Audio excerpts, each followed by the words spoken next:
Hi guys! Welcome back to my YouTube channel. For today's video, actually, dapat meron akong kasamang mag-intro.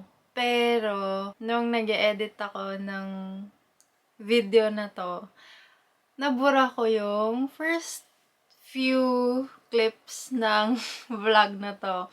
So, nabura ko yung intro namin, pero hindi ko nabura yung iba. Naisip ko na sayang naman yung chance kung i-bypass ko na lang yung video. So, I decided na ako na lang ang mag-i-intro, tapos magja-jump na lang ako dun sa other half or other part na na-save ko dun sa video.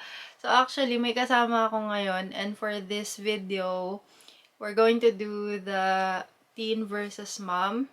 Ewan ko kung saan ko nakuha yung concept or yung ano na to, yung content na to. So basically, ang mangyayari is magtatanungan kami tungkol sa, siya tatanungin niya ako about my life as a mom, and siya tatanungin ko siya with her life as a teen. Actually, ang guest ko for today na si Kay, hindi ganun kalaki yung age gap namin, but given na she's a teenager and I'm a mom, sobrang laki pa rin talaga ng gap ng lifestyle namin in terms of how we go by our day. So, ayun, yun lang naman yung ano na yun, yung mga tatanong namin sa isa't isa. So, tatanungin ko siya sa kanyang teen life, tatanungin niya rin ako sa mom life ko. So, ayun, hope you like this video. Hindi ko talaga in-expect na mabubura ko siya kasi akala ko yung tinransfer ko na clip, nakalagay kasi siya na same yung name. So, akala ko magkaparehong video. So, hindi ko kinlik yung keep both. Ang kinlik ko ay replace. So, kaya na-replace yung video ng isa pang video na akala ko magkapareho lang sila. So, ayun, hope you like this video, and I will jump na to the other part of this video. Hindi ka flexible, ah. Okay guys, meron tayong special guest. Say hi! Nagising. There's a wolf in the house. Kami kakain yan. Ako na ba? Yes, ma'am. Ay, hindi, ikaw Ako. na. Ikaw na. Are you ask mommy? Come. Uy, madam. What did I ask you, te? Best part, no? Yeah. So, what changes occurred when you became a mom? Dami Ano na. yan? Siguro yung main factor ng change ko is obviously yung physical and mental. Ano. Pagdating sa physical, I mean, I won't go into much detail, but a lot of things have changed sa aking body.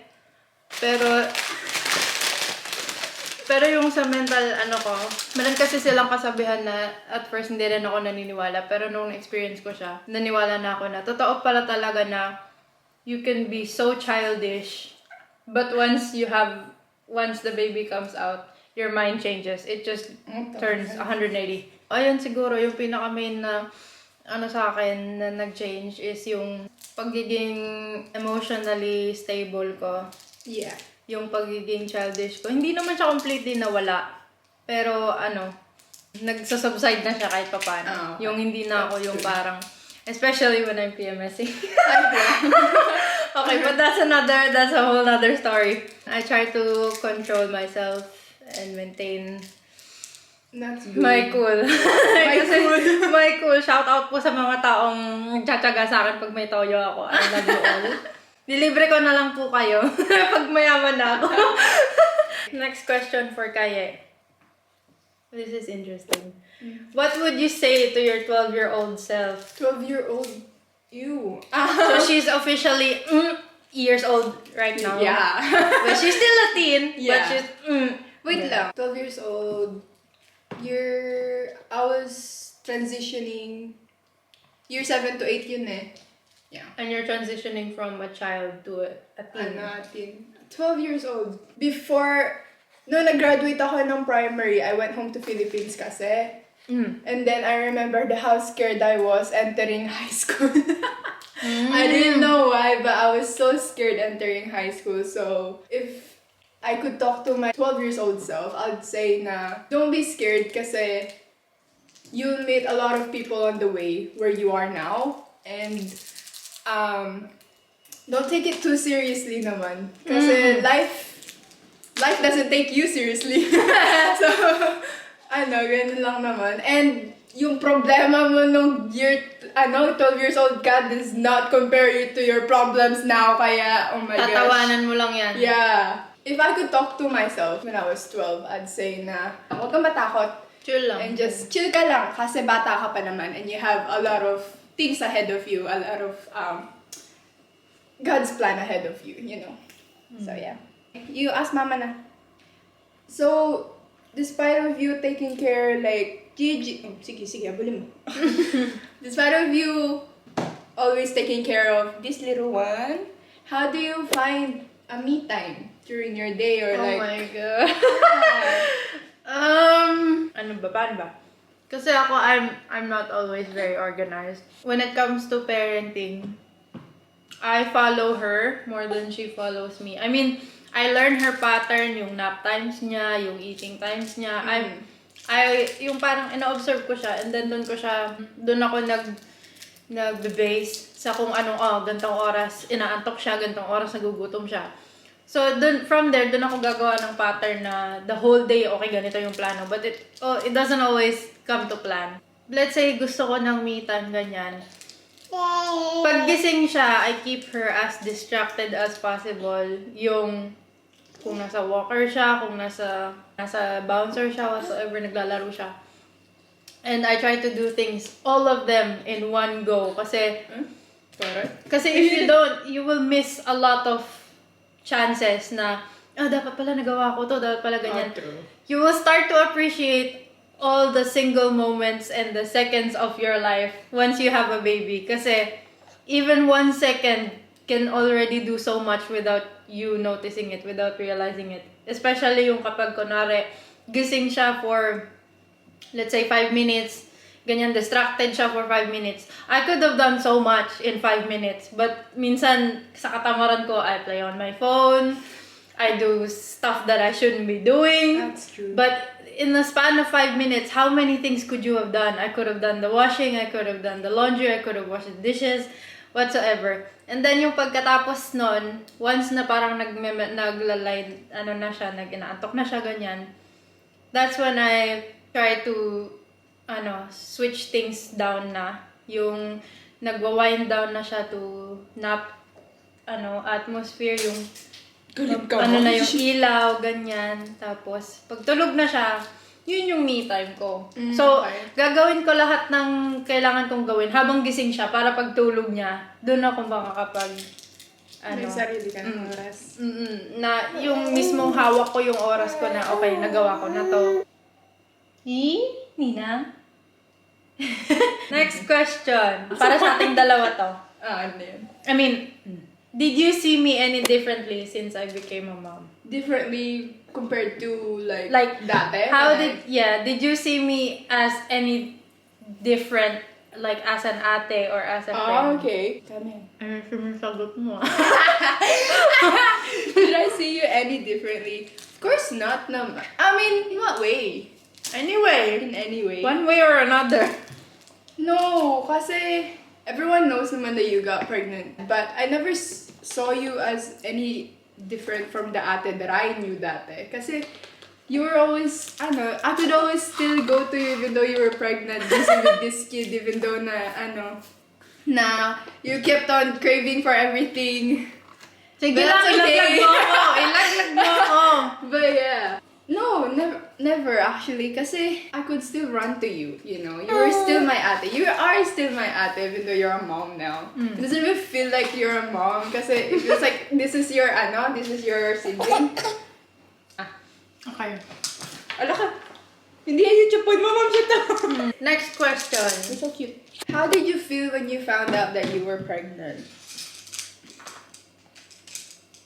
Kasi, I found out, I think, somewhere around March. Kinabahan ako. Pero syempre kinabahan ako in terms of like, parents. But, I think yung main, na kinabahan ako is, I was so scared of not being able to raise her. Like, yung parang nasa isip ko nung nalaman ko na, I have no idea how to raise a child. I don't even know how to hold a baby. Nung nalaman ko, I was more happy than I was sad. Siyempre, masaya ako na may darating na, chikiting sa, namin. Pero mahilig talaga ako sa mga baby. As in, kasi siguro I was only child din kasi ako. So, I had that, Only child.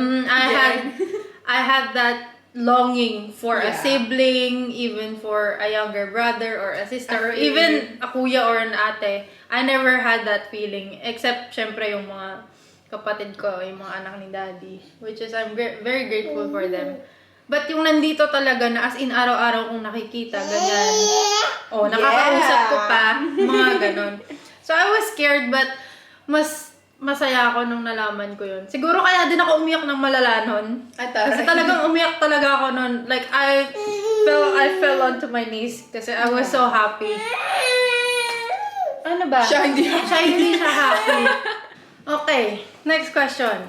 Last question for Last Kaye. question na. What would a teen as like you advise to a 23-year-old mom? Seryoso? Ano yung ma-advise mo sa akin bilang teen? Kasi syempre, I mean, what I've learned, just because you're older than someone doesn't mean True. your life is, you have more experience. And, we can have a lot of experiences. Hindi porke mas matanda ako sa kanya, mas marami akong alam or whatsoever, na wala siyang mabibigay akala ko ako yung kinakabayan. Na wala siyang mabibigay na input sa akin. Kasi like I said, I can be very childish. I can be very immature. Especially it's one of the toxic cultures na I'm really trying to break, especially while raising her, is na hindi porke, syempre mami niya ako, I have to say if something is wrong or whatsoever. But I want her to know na she's also entitled to her own opinions, and kung meron man akong ginagawa na mali, na alam niyang mali, she can tell me. Ganun yung gusto kong matutunan niya while she's growing up na have respect for the older people, but also don't be afraid to speak out. You're right?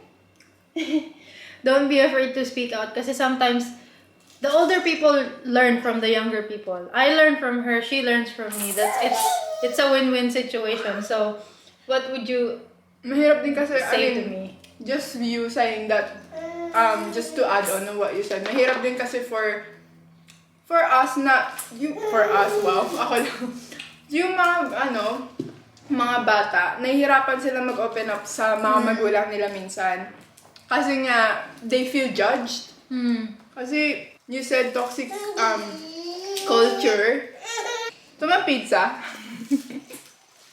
Yung toxic culture natin na sa Filipino minsan, when you talk back to someone older than you, that means it's disrespect. Kaya minsan, sumasagot ka na, ganun. Kaya minsan, our opinions aren't heard, not validated. That's why most of the time we're quiet. We choose to be silent rather than speaking out. Kaya once you get to that point na kayo na yung pumupunta sa mga anak nyo, parang it's too late. Now we can't open up to you. If I would give you an advice as a mom, and through experience din naman in my life, like, yun, ganun din, sinabi mo na as Gigi grows up, listen to her. Listen to her and like, tignan mo obserbahan mo siya kung ano yung gusto niya, ano yung mga problema niya. Be there for her as she grows up. Kasi, when you grow up, it doesn't mean naman na hindi mo na kailangan yung nanay mo or yung mga magulang mo eh. Of course, particularly for you, kasi si kuya malayo naman sa'yo eh. For now, yun, as Gigi grows up, syempre dyan ka lang sa kanya. Listen to her. Kasi din kasi sometimes people, for me lang, I mean, I'm not saying everyone's the same, but a lot of times I hear the older people say, I've experienced this myself na sabi sa akin, makinig ka sa akin kasi I'm older than you, all that stuff. But sometimes it turns out to be the other way around, na Yung knowledge na na-share ko sa kanya, na-implement niya sa sarili niya. Kami akong ganong kakilala. But it's fine. I appreciate that we all have our learning curves. But na-appreciate ko naman yung mga ganon, and I appreciate all the advice and that stuff. Listen to her, but also watch out of what you're saying to her. Kasi I know for a fact na may kasabihan kasi na kids are like sponges. They absorb everything. Yeah. So what you say and what they hear from you, that's what they will do. Can you imagine a 23-year-old saying sorry to an infant? Like, who cares? But at the end of the day, if I did something wrong, it's good to have that kind of open relationship. Yeah. Na you can tell each other everything. It's not just me who can tell her stuff. She can tell me stuff. To be honest, I was very secretive when I was a teenager. I was very secretive. Not just in like, hindi lang yung sa mga, like, kunwari pag lalabas ako ganyan. Merong mga times na ganon. But more so sa emotional feelings. Sa feelings ko, I always hide things. Oh, yeah, true. Kasi I feel like, it's not my mom's fault, it's not my parents' fault, don't get me wrong. I love my parents and they're very open. But I feel like I was exposed to so many adults. I grew up with adults. Yung ganong atmosphere, it makes me feel like I was the youngest one. I always had to look up to them, and I always had to listen to them because they're older than me. I feel that if I do that to Gigi, Yeah. I can't. I just can't. It would break my heart. I want her to be Open to you. I want her to know that I'm here for her. But at the same time, I want her to respect me then. Okay, last question. What was it? If you found out there was gonna be a new mom that's also young, what would you advise her? Actually, this happened. Really? Awit. It happened. This actually happened while I was also pregnant. We were pregnant at the same time. I think I was just a few weeks early than her. Okay. I was so happy for her. I just couldn't contain my happiness. I messaged her, but the thing is, she's an ex of an ex. So it was really hard. Okay. Yeah. Yeah. And we turned out to be good. We're friends. We're good friends. And which is good. But I was so happy for her. And at that time, I had no second thoughts. Nakausapin siya. Na I said, "Oh my, congratulations, I found out na you know, just take it easy." I said all the stuff that I tried telling myself. I feel like if I even found out that someone around my age is having a baby, I would be so happy for them. But at the same time, I would be very careful of my words because I know how and what being pregnant is like. You're very sensitive. Even if someone has the most genuine intentions, if they say it wrong, it would hurt. Really? That's how sensitive you can get. When you're pregnant, you cry over everything. So Dapat pala hindi kita kinausap nun, te. I mean, it was fine because I've hit a wall, so I was fine. Ayon. I have one more. Okay. What message would you give to an 18-year-old Gigi? Teka lang, baka maiyak ako. Gigi, if you're watching this and you're already 18, I don't know how old I'll be, yeah. I would say to you, do everything in love, and always know that I'm proud of you. Baka naiyak ako. Naiyak din siya mo. Naiyak din siya tuloy. Yun nga, do everything in love, and don't forget that you have people who love you very, very much. Ayun na nga lang, Okay na ako. I'm good. So guys, that's it for this video. Vlog. Whatsoever. Yeah. Ayun, hope you like this video, and I hope kahit medyo magulo yung usapan namin, may natutunan din kayo sa amin. Kasi ayoko naman na mag-vlog lang ng walang kabuluhan. Mag-share din ng knowledge. Pero yun, I hope you like this video. Don't forget to subscribe to my YouTube channel. Follow me on my social media. And No, okay lang ako. ay, okay na siya. Okay, famous na daw siya. Hindi, joke. Famous na daw siya. Okay na daw siya. Joke lang. Ayun. And to all the mothers out there, belated Happy Mother's Day. Ay. Thank you. And I'll see you guys on my next vlog. Bye! Bye-bye.